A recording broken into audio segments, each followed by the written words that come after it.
Beaucoup d'athées et d'agnostiques se sont rendus à l'évidence que l'idée d'un univers issu du hasard n'avait absolument aucune cohérence, ni aucune logique.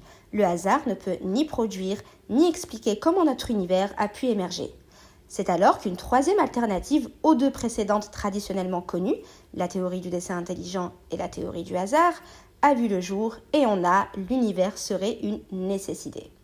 Ce qui veut dire que l'univers doit nécessairement exister. Il est une nécessité scientifique, logique ou mathématique.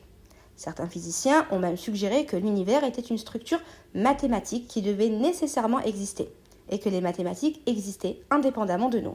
Ce qui est extrêmement intéressant avec cette alternative séduisante pour beaucoup d'athées, c'est qu'elle est avant tout une perspective profondément métaphysique et philosophique.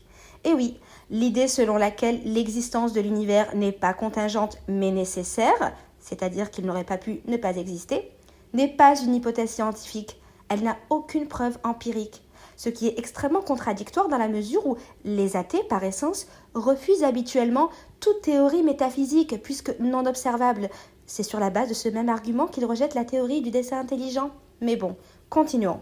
Ces approches philosophiques athéistes suggèrent que l'univers pourrait être vu comme une conséquence nécessaire de certaines lois fondamentales, donc les lois de la physique. Ces lois de la physique rendent donc l'univers inévitable. Elles existent parce qu'elles sont les seules logiquement possibles. Mais alors, d'où viennent ces lois qui ne sont pas issues du hasard et qui doivent nécessairement exister ? Les physiciens et les philosophes qui soutiennent cette hypothèse nous disent que ces lois existent parce qu'elles sont des vérités logiques ou des vérités mathématiques nécessaires. Elles découlent d'une structure mathématique logique fondamentale qui doit exister. Mais si on suit l'idée que ces lois de la physique découlent d'une structure mathématique logique fondamentale, eh bien la question devient: quelle est cette structure mathématique logique qui doit nécessairement exister ? En fait, les partisans de cette hypothèse divergent. Cette nécessité est soit d'ordre mathématique, soit d'ordre logique, soit d'ordre physique. Mais tous s'accordent pour dire que les lois de l'univers ne viennent pas du hasard, mais d'une structure logique fondamentale qui existe nécessairement. Et cette structure doit être cohérente et logique, ce qui expliquerait pourquoi notre univers suit des lois précises et non aléatoires. Mais la question de pourquoi cette structure doit exister plutôt qu'une autre, et pourquoi a-t-elle produit notre univers particulier parmi d'autres possibles, selon le cadre des multivers, eh bien reste sans réponse claire.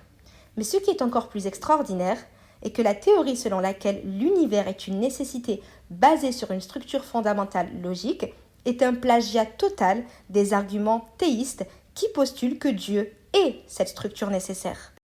La théorie d'un univers nécessaire postule qu'il existe une structure fondamentale qui doit nécessairement exister et qui est la source de tout.